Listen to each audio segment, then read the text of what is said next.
So Jared, we're sitting here in the Hudson Block building next to the Hudson Tower. What was the idea behind this project? What did you hope to accomplish with it? What's its purpose? Today was what Dan hoped to accomplish with this building, where we have hundreds of people from all across the region coming to downtown Detroit, gathering in downtown Detroit, supporting the economy of downtown Detroit. It's a multi-use building, so we have retail on the first floor because you need, your shopping and your restaurants. The middle part of the building is this event space, and Dan is very focused on bringing people from all over the world to Detroit, and that's why we have this world-class event space. And then office space above it, which helped keep the General Motors Corporation in the city of Detroit a big deal. And next to it, the tower is going to have a 5-star Edition hotel, critical for us to be able to attract conventions and the largest conventions in the world. You need hotels like that, Final Four, and 96 condos above it. If you'd like one, we have one with your name on it. There you go. Is it filling up? It is. The office space is 93% leased. The department has, event after event. You see with the retail, you have Allo, you have Tecovas, you have General Motors display space. There's no question that we built it, and Dan built it, and people came. Filling that vacant Hudson spot, and we were talking earlier about when it came down, and I was standing a few blocks from here and watched the building just disappear. Yes. And it stayed disappeared for a lot of years. 20 years. What do you expect the impact on the city as a whole to be because of this project? What makes Dan such a visionary is, first of all, he saw this hole in, literally we say, in the heart of the city. We mean that both literally and figuratively, a hole in the heart when Hudson's came down.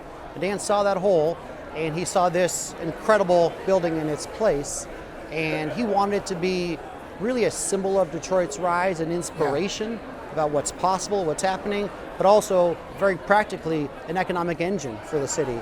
And that's why you see the expensive to build it, but the multi-use components, retail, event space, office, hotel, condos, public space, are bringing all those elements together. You truly get an economic engine, and we're seeing it with all these hundreds of people here, and this is happening all the time. The next challenge on your list is the Renaissance Center. Yes. Where does the redevelopment of that site stand? Yeah. I think it's useful to think about the downside and then the upside when it comes to the Renaissance Center. It is the tallest and most iconic building in the state of Michigan. You go ChatGPT, give me an image of Michigan, you're going to get the Renaissance Center. Right. And there's enormous downside if that building is blighted and deteriorating. That's a symbol of our city and our state. On the upside is if we turn it into an icon for the next generation, not only is it back to life, but we will go from there and redevelop the 40 acres of the riverfront next to it to create the best waterfront district in the country. So hundreds of housing units, major entertainment destinations, bars, restaurants, another economic engine, just like this is, on an even bigger scale. We're talking 40 acres of the riverfront. And as I talked about in my speech today, we need to attract young talent to the state of Michigan.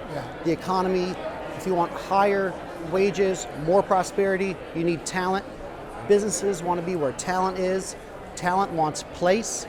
Just like we've done down here, if we build an extraordinary riverfront, an incredible place, we'll attract the talent and get the virtuous cycle of growth. So you all have $1 billion in that project. Yes. GM's got considerable. $250 million. And you've got another 250 from local development. And that's really what we're waiting on. We're waiting on a little bit of partnership from the state of Michigan through the Brownfield program. And the beauty of the Brownfield program is, and Mike Duggan actually talked about this today, nobody's writing you a check. The Renaissance Center today is empty, generating no revenue. Once we have this massive redevelopment, it generates all this new revenue, new tax revenue, by rebating a portion of that new tax revenue back into the project to make the math work. It's the ultimate win-win. That bill passed the Senate, it's sitting in the House, and the proof is in the pudding. This program has been around since Governor Snyder created it in 2017. There's been 11 of them, transformational projects across the state. It's really redeveloping Grand Rapids' entire riverfront right now. We just need that to pass, that partnership from the state, and we will do incredible things. So the Brownfield credit was part of your 3-point plan today for making taxation policy work to encourage growth. Go over those 3 pieces. Yeah, so I outlined a 3-pronged plan for tax reform. Number 1, to tax vacant land held by speculators higher in order to lower the tax on homeowners and people who want to build in the city. Number 2, to do an excise tax on our central city where you have so many tourists and visitors. So instead of your martini being $16, it's $16.16. It's not going to change anybody's behavior, but it's going to raise money for the city, use that to lower property taxes. And then tax abatement reform, because our taxes are so high right now, every project has an abatement that basically says you don't pay much at all. Our proposal is make those abatements half as generous, twice as long. The math is the same, but the city then gets revenue on the front end for those 10 years, uses that revenue with these other things to lower property taxes and create a pro-growth environment for the city. Jared, years ago, a major developer told me that investing in Detroit, putting money in Detroit, was as much altruism as it was an expectation. Yes, sir. Yes. Are we getting anywhere near market rate investment in Detroit? We are. Tax reform is still the current tax structure is still a major barrier to it. But I want to say this final thing. The reason that we have a market here, that Detroit is investable, is because Dan came in and made the market. Dan won't ever make a penny on his investments. I'm telling you, I run the company, I see the numbers. Okay, maybe his kids and grandkids will see some profit someday. But he came in and he made the market, so now others can follow, because those folks need a return on their investment. Right. And what we're saying about the riverfront is we have this once in a universe opportunity in this state with Dan Gilbert. He'll do the same thing on the riverfront. He's not trying to make a buck on it, okay? He's trying to make an impact. And if we can get a little partnership from the state with basically somebody who's not trying to make a buck, but is trying to make an impact, we can make a market in that area too, and then others can follow. Before we go, let's talk about where we are in the redevelopment of Detroit. We filled a lot of space. There's still space left to be filled. Yes. Where are we on that path to 100% redevelopment? You know, Mary Sheffield ran on expanding the path of development more into the neighborhoods. And there's been a lot of positive stories in the neighborhoods, but that's where we need to make more progress.